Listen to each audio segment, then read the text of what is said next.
guys, and welcome to Rotting Flesh Movie Reviews. Now, I know it's been a very long time, but I have to say I have been very, very, very busy working lots.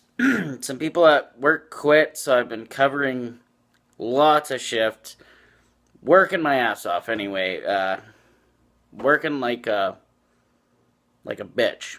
Anyway, enough of that. We will be reviewing finally. Oh, I forgot to grab the movie case like I always do. Today we'll be taking a look at. How do I do this? Yes. Wow, that's really small. Waxwork. Okay? So we're taking a look at Waxwork today.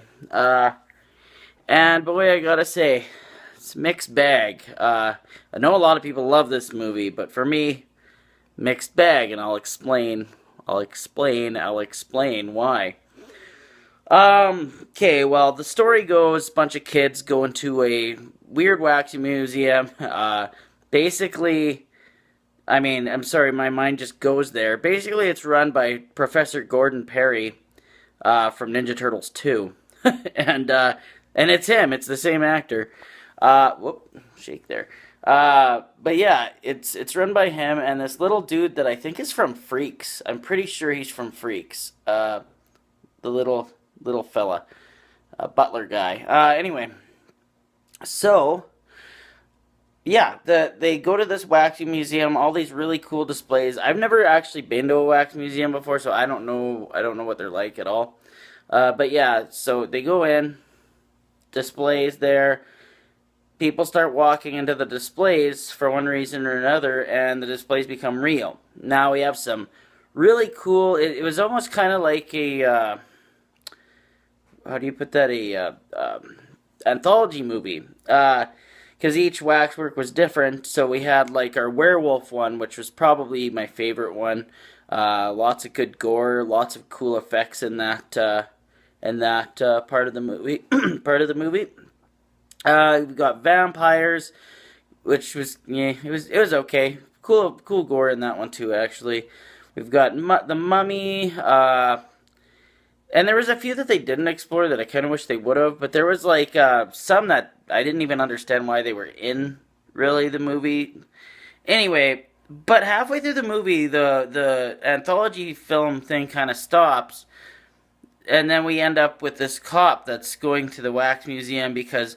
The one character, Mark, explains that some of the people in the wax museum look like people he's met that have went missing, or whatever. So the cop goes, investigates.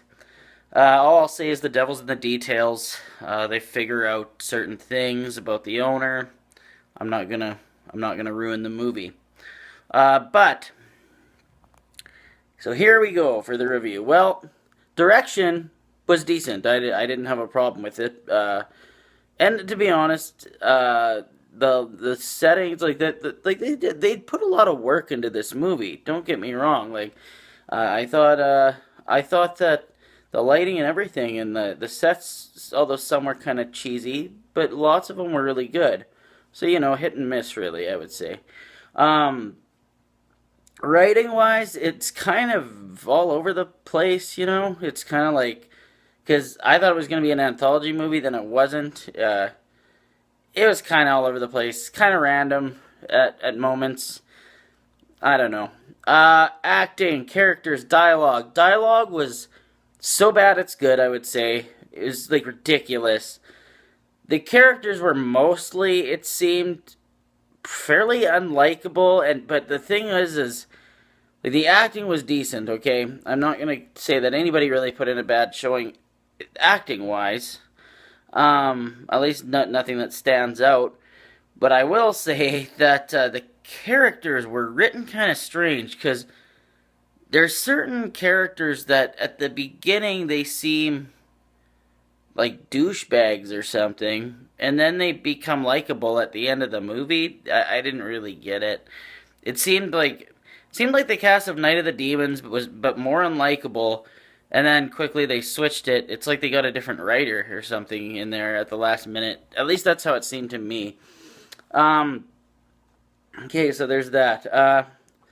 Music in this movie It was okay. I think the opening music was actually my favorite song. It was just really fucking, catchy.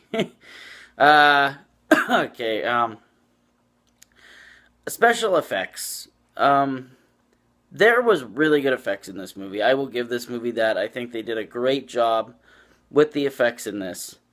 Um, and that's all I'm gonna really say about that. Like, there's a few scenes that stand out, but I don't want to ruin those scenes because that's basically for me the reason I would ever revisit this movie.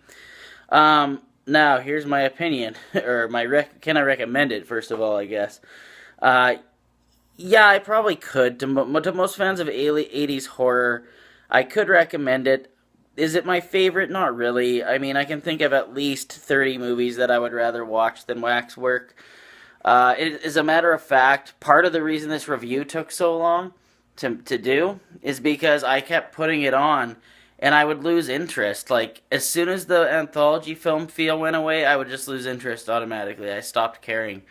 Maybe not everyone will feel that way, but I would fall asleep or I'd get distracted by something. So I had to watch this movie like 4 fucking times, honestly, before as a matter of fact, when I did Toddy Walnuts' contest entry, Waxwork was in my Blu-ray player at the time. So there you go. Yeah, I've been trying to get through it and trying to get through it. And obviously, I don't watch many movies. Like, I buy more movies than I watch, honestly. Like, I don't really have time to watch movies all the time. But, yeah. So, anyway. I give it a 6 out of 10. It's worth the watch, but it's not my favorite, really. It's, like I said, it's got that fun 80s vibe. It really does. And those great 80s effects. But what it lacks, to me, is a direction, or you know what I mean? Like, it lacks good writing, in my opinion. I don't know. It's just not my favorite movie, and I know a lot of you are picking up that Waxwork 1 and 2 thing, that the double feature thing, or whatever. And in all honesty, I don't even want to watch Waxwork 2. Like, after watching Waxwork 1, I heard it's worse, so I can't imagine. But yeah, not for me. I'm probably never going to pick that up. If I do, it'll be strictly for the collection, but honestly, I'm happy with that. The one I have. I mean, I heard that there's uncut footage from the new one, but honestly, they didn't really. I can't imagine that they cut lots anyway from the original, because mine has quite a bit of gore in it, so. Oh, yeah, I wanted to give a shout out to a few people, because I like them. And I'm gonna put links for their channels below. I know I always forget to do that, but yes. So of course, Toddy Walnuts, can't get enough of that guy. Really good guy. I'm gonna be doing an animation for him soon, for another opening for his channel, and it's gonna be awesome. I'm gonna work really hard on it. I have some good ideas for that. Okay, so, sorry, I'm getting off topic. Toddy Walnuts, of course, check him out. Awesome dude. Joe Magnero, once again, check him out. Great guy. Now, the one guy's name, I feel so terrible. I can't remember his name right now. All I know is is it The Biscuit Boo Boo? I'm sorry, man. I'm gonna link your channel below regardless, but he's got a great channel. Joe Magnero, by the way, he does, like, package, like, he undoes, fuck, sorry, guys. He does a lot of unboxings. Toddy Walnuts just he collects a lot of shit, and he's always got, new stuff to show, whether it be spaghetti westerns, but mostly, horror-related things, because he's just like all of us. He loves the horror. Biscuit Boo Boo, he's kind of the same as Todd. And he seems like a younger guy. I don't know for sure, but he seems like a younger guy, and he knows like a shit ton about movies, man. A lot of information, and he's a really nice guy. And like, I haven't talked to him too much yet, but I really like his channel. So, another fella. Hi, this is Derek. he kind of does his own thing. He's not. I don't think he's really. I don't want to say he's not part of the horror community because he very much is, but he doesn't say much, to anybody. He's kind of just keeps to himself, and he's got videos that he kind of does where he just sits and talks, and he's very articulate, very nice guy. I think. I don't know. Anyway, I won't go too. I'm not going to go on and on about everybody here. I'm trying to think. There's one other person. Oh yeah, my brother. Mostly anger-related killer. I laugh every time I say that. He reviews a lot of horrorcore rap music. I myself am not a huge fan of horrorcore music. I'm sure you all know that. But or rap in general, really. But if you are interested in like Insane Clown Posse, Twisted, and not just them, some other guys too.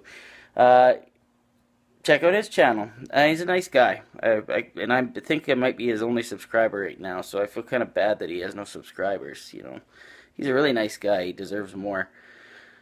And trust me, I know. I live with him. Anyways, guys. Thank you so much for subscribing. I've gotten quite a few new subscribers lately. That's just great. I really appreciate it. I know a lot of that has to do with Todd. I don't know how he's doing it, but I know that he's been definitely telling people about me, and I really appreciate it. I'm up to 131. I think the last time I did a video, I was at 125. So, little at a time, and that's great. I'm happy. I'm happy just that there's that many people that care, So anyways, guys, thanks for watching. Sorry this was probably a very long-winded video. I'm going to be doing more. The next movie, I think I'm doing The Unholy next, is going to be the next one on the list there. So, I've never even heard of it, so we'll see what happens there. But anyways, guys, yeah, get out of here. Go out, well, don't go outside, it's cold out there, but, do something with life. Go have fun. But watching me, okay.